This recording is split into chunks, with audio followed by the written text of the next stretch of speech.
திருவரகுண மங்கை பெருமாள் கோவில் நத்தம். இது நவ திருப்பதியில் இரண்டாவது சந்திரனுக்குரிய ஸ்தலமாக கருதப்படுகிறது. இது 108 வைணவ திருத்தங்களில் ஒன்று மற்றும் ஆழ்வாரால் பாடப்பெற்ற ஸ்தலமாகும். இத்தலம் ஸ்ரீவைகுண்டத்திலிருந்து கிழக்கே சுமார் 1 மைல் தொலைவில் உள்ளது.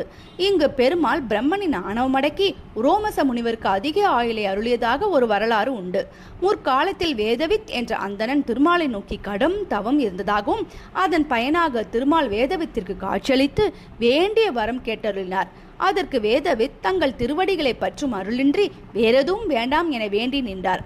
அவ்வாறே பெருமாளும் வேதவித்திற்கு முக்தி அளித்ததாகவும் ஒரு வரலாறு. எனவே இங்கு வந்து முறைப்படி வழிபட்டால் முக்தி அடையலாம் என்பது திண்ணம்.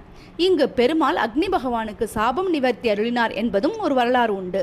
மூலவர் விஜயாசனர் கருவறையில் விஜயகோடி விமானத்தின் கீழ் ஆதிசேஷன் குடைபிடிக்க வெற்றி ஆசனத்தில் பெருமாள் அமர்ந்த கோலத்தில் சங்கு சக்கரம் ஏந்தியபடி அபயவரத முத்திரைகளை காட்டி கிழக்கு முகமாக இருபுறமும் இரு தாயாரும் வீற்றிருக்க அற்புதமாக காட்சியளிக்கிறார். ஸ்ரீதேவியின் அம்சமான பெரிய பிராட்டியை வலதுபுறம் காட்சியளிக்கிறாள் வரகுணமங்கை தாயார். பூதேவியின் அம்சமான பூமி பிராட்டியாய் இடதுபுறம் காட்சி தருகிறாள் வரகுண வள்ளி தாயார். இங்கு கருவறையில் தாயார்கள் இருவரும் பெருமாளோடு சேர்த்தியாக இருப்பதால் தாயார்களுக்கு தனி சன்னதி இல்லை. ராஜகோபுரத்தை தாண்டி உள்ளே சென்றால் கொடிமரமும் பலிபிடமும் அமைய பெற்றுள்ளது. அதனை தாண்டி கருவறைக்கு நேரெதிரே கருடன் சன்னதி உள்ளது. அடுத்த வாயில் வழியே உள்ளே சென்றால் நடுநாயகமாக பெருமாள் சன்னையும் கருவறையை சுற்றி வர பிரகாரமும் அமைய பெற்றுள்ளது.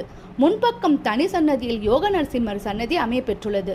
பிரதோஷ வேளையில் சிறப்பு பூஜைகள் நடைபெறும். இவருக்கு செவ்வரளி மாலை சாத்தி நீராஞ்சனம் சமர்ப்பித்து வழிபடுவது இங்கு சிறப்பம்சமாகும். வைகாசி மாதத்தில் இங்கு நடைபெறும் கருட சேவை மிகவும் முக்கியமானதாகும். இக்கோவில் திறந்திருக்கும் நேரம் காலை 8 மணி முதல் மதியம் 12 மணி வரை, மாலை 6 மணி முதல் இரவு 8 மணி வரை ஆகும்.